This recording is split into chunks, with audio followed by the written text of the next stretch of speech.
Thom Hartmann here on the news. You need to know this. The Associated Press has accused the Justice Department of, quote, massive and unprecedented intrusion, end quote, after learning that the government secretly acquired 2 months of that news agency's telephone records.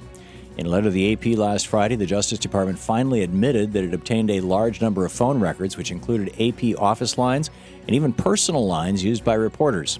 While the DOJ letter offered no explanation for the intrusion, government officials have previously testified that the U.S. Attorney in Washington was conducting a criminal investigation into the leak of confidential CIA information that was cited in an AP story last year. AP President and CEO Gary Pruitt sent a letter of protest to Attorney General Eric Holder, writing, quote, "The government has no conceivable right to know," end quote, about communications with confidential sources.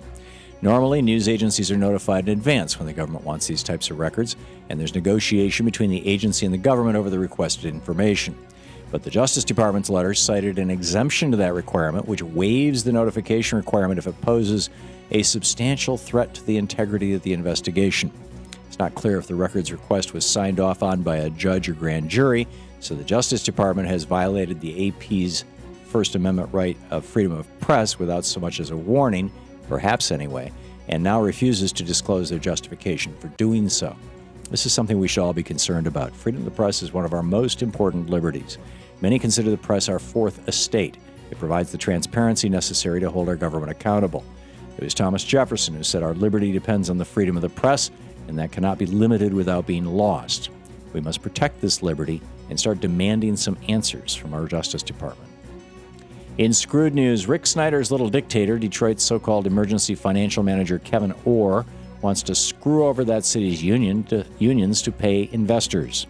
Under Michigan's so-called financial manager law, Orr has the power to reject, modify, or terminate any of Detroit's 48 collective bargaining agreements. Detroit is already years behind in funding pensions and retiree health benefits and would need to invest $339 million just to catch up.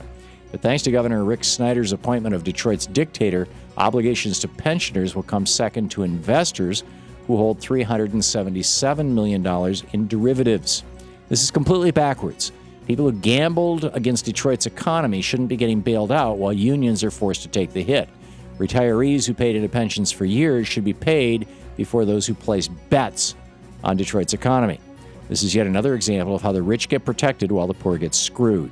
People of Michigan must stand up to Rick Snyder and his mini-dictator before the unions are completely destroyed. In the best of the rest of the news, Minnesota will soon become the 12th state to recognize marriage equality.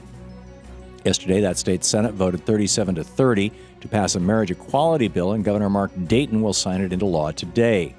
The new law will take effect as of August 1st, and it will make Minnesota the 6th state in just over 6 months to stand up for LGBT families. Minnesota senators have successfully defeated a so-called religious exemption amendment to the bill, which would have allowed private businesses to discriminate against same-sex couples.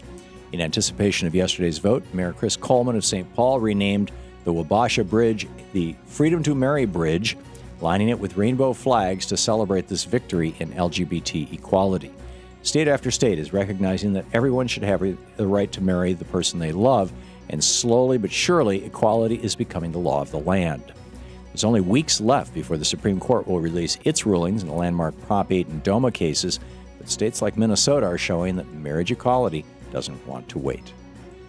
It's been 3 weeks since a garment factory collapsed in Bangladesh, killing more than 1,100 workers, and retail brands from around the world are pushing for safer working conditions. Sweden-based H&M, the largest buyer of garments from Bangladesh, and several of the world's biggest apparel companies have agreed to help finance building improvements and fire safety.